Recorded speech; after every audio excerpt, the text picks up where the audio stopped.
What's going on, guys? 711 Legends here, back with another top 10 list for y'all today. As you guys know, previously I did do a top 10s on the worst shows, along my with the worst sitcoms and the best animated shows. But now we are going to do one. Now we're going to start off with Nickelodeon. Nickelodeon. Which is really talk about Nickelodeon nowadays, concerning I don't kind of need to talk about it, but yeah, like I said before, I've done a previous list, so I'm still going to talk about what I think are the best and the worst. And of course, we're starting off with the worst. Just get a lot of these shows out of the way, because I don't want to think about these shows ever again, because Nickelodeon's always a network that when they hit, they really hit, but when they really miss, they really miss. So, I'm just not going to pay attention to it, honestly. A lot of these shows suck, honestly. I've watched shows the majority of the time, so yeah, but I'm not gonna say too much else about it. But I hope you enjoyed the list. Hope you enjoyed me talking about how bad the shows are. Let me know what your worst down comment section. So, but unlike my top 10 worst channel shows, this time I actually have honorable mentions or dishonorable mentions, and I'm just gonna get through them rapid fire. And they are Night Squad, Warped, Max and Shred, Super Ninjas, Taco Power Juju, Monsters vs Aliens, Breadwinners. Yes, Breadwinners ended up missing this list. Make It Pop, That Girl Lele, and Young Dylan. Well, those are my, the 10 shows that just ended up missing my list, but I still hope you all enjoy this list. And I'm not usually a negative person, but sometimes it's fun to talk about things we don't like sometimes, but this comes with being a critic, or comes with being someone who talks about these shows these stuff for a living, or someone who just likes talking about movies and TVs and games in general. But I still hope you'll enjoy the list. So let's just get to the list, shall we? Now, kicking out the list at number 10. I don't think it's a show that really aired on Nickelodeon, but it kind of is a Nickelodeon exclusive, so I'm including it. That is The Fairly Odd Parents. Fairly Odder. Yes, I'm including this show. Like, it's a show I don't think I really actually hated when I first watched it. I think I actually was mildly positive on this show when I first reviewed it on this channel a couple years ago. But it's one of those things where I think the more I thought about it, and then the more I looked back on the show, and the more I really think about the episodes, more like, what did I see in this show? Because I'm not people that this show honestly sucks. It's honestly I don't think it's, I would say, it's probably not like season 9 or 10 levels of awfulness. I don't think it reaches those levels. Thank God on that. I'd say those ones are probably worse, honestly, in my opinion. But yeah, Fair Order is still abysmal. It's still terrible. Kind of gets what makes Fair Order Parents so great in the first place. Again, doing a live action setting, obviously, limits what you can do, which by Cosmo Wonder are not really shown in a lot of episodes half the time because, well, the animation kind of limits that sometimes, so yeah. And you find that the CGI is not that great, and the characters are just painfully thin and just painfully boring. Some of you are annoying at times. Like, again, the background is not great, and the production design, and the music, and the effects are just, again, it's probably a limited budget, honestly, but that's because, and there's some animation moments that were just, what? Most over the beginning portion and the ending portion was like, yeesh. What were they thinking? And the witches themselves done the interesting. It kind of gets the core what makes Fairly Odd Parents such an interesting show, and also gets the premise and the concept of Fairly Odd Parents at times. Find that it's not that funny, it's not that interesting, and the effects are terrible. Like, the only mild positive is the actress that plays Victy, and also seeing the voice actor of Crockett actually play Crockett real. It was actually a nice treat. I will not lie on that. And so that's the only reason why this show is only number 10, because one that show would be much higher, honestly. But those are the only reasons why the show is only number 10, because the actress that played Victy actually did a pretty solid job, and it was actually nice seeing the voice actor that plays Crockett in Fairly Odd Parents actually playing live action was a nice treat. But aside from that, the show is just, again, it's so bad they end up in movie on Paramount Plus. That's how bad it is. And thankfully, with the new Wish that came out recently, the show is actually back on track. Still praying for the second season, though, honestly. But yeah, new Wish actually ended up being surprisingly great, actually. Even I'm shocked. But anyways, at number 9, we're now getting to the first sitcom on this list. not the first sitcom you'll see on this list, and that is Bucket and Skinner's Epic Adventures. Yeah, I'm not sure. I used to. That was the main shows I used to watch them a ton when they came out. And I look back at them. Why was I into these shows? Why? Why? Why? Yeah, Bucket Skinner is just like it's not much I could say about the show. Honestly, and the show about surfing and the shit, surfing and the actually starting with the epic. They go for some questionable situations and just weird moments and it's one of those shows that's just so stupid that you just like what like I can indulge stupid humor, but yeah, because there's one note, not really anything to note on these shows and these characters and how uninteresting they are. Just not very much I can say. It's kind of what you expect from this show sitcom. I mean, what you expect from Nickelodeon sitcom at this day and age, and that's not a good thing. But anyway, we're not going to animated shows at number 8, and that is Budson is a Beast. Even when I watched the show, honestly, I don't think I was really a fan of it. Like, this show basically has like the worst tendencies of, Butch Harmon. Like, obviously, a controversial figure to talk about nowadays, obviously. Of course, I mean, this is got a lot of fan parents, a thing, Phantom, and Tough Puppy, which shows I actually do like, and some of those shows you probably will see on my best list. But this by lane is not his worst show, honestly. It's the worst tendencies this guy has actor in terms of his humor, which is human. I know knowledge. It's not for everybody, obviously, but this is probably the worst. Where basically there should be a certain joke over and over and over and over and over again, expecting it to be the same. The animation, I agree, honestly, the characters aren't that interesting. It's just it's kind of what you expect from Butch Harmon, just so much worse. Just unfunny, uninteresting, uncompelling. And yeah, Budson is a beast, and the theme song just what?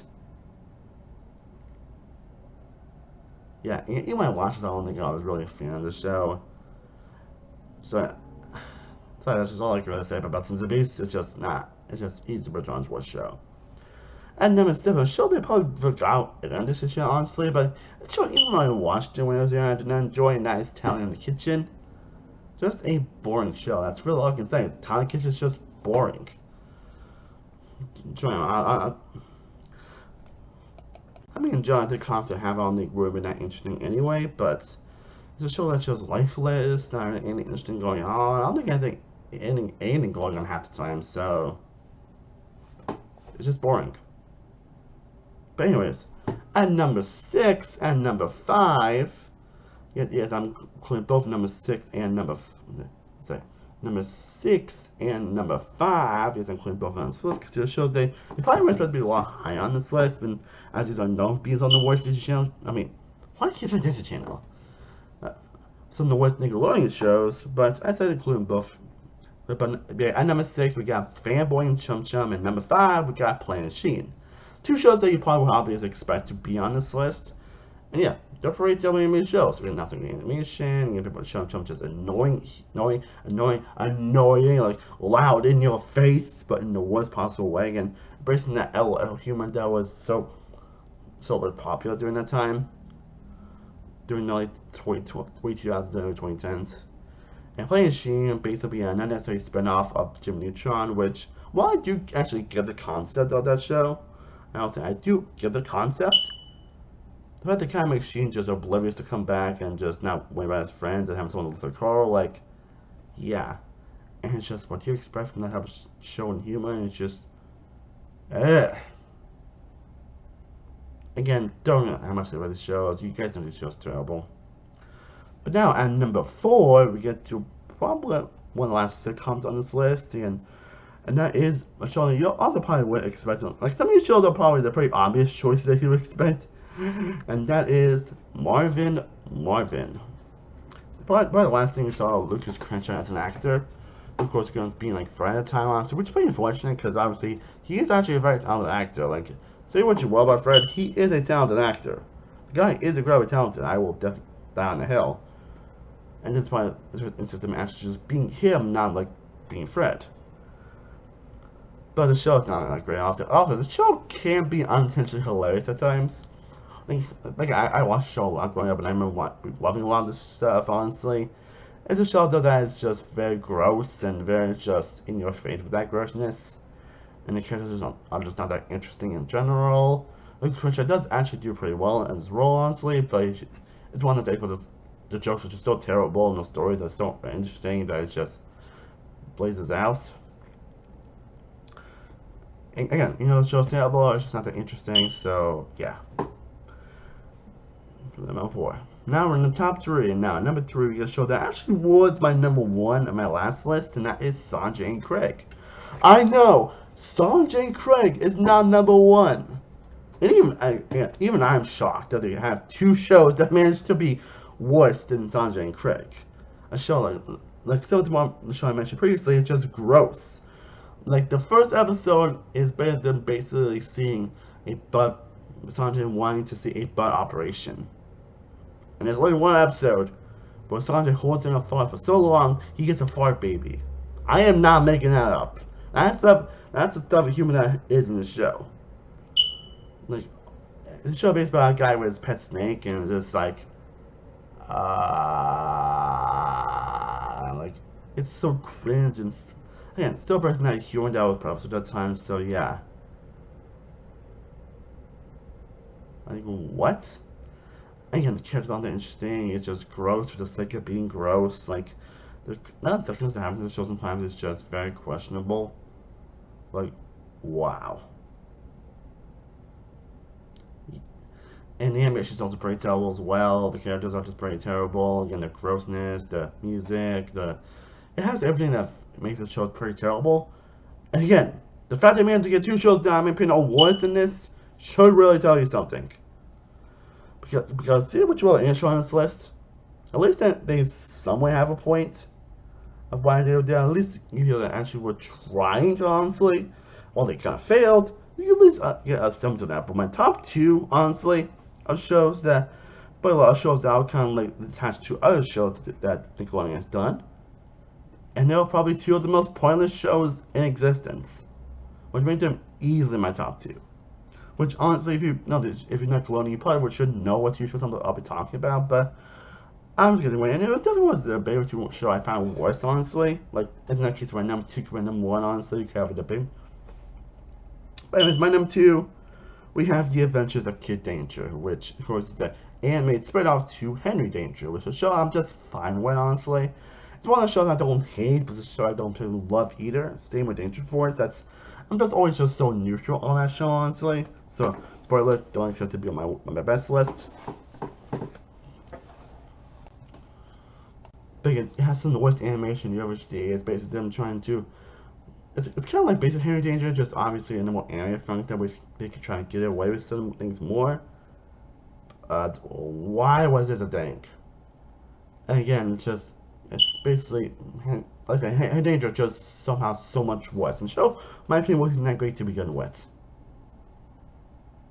But somehow it did not be my number 1, and that is The Really Loud House. Again, there's definitely a debate with Kid Danger probably being number 1, honestly.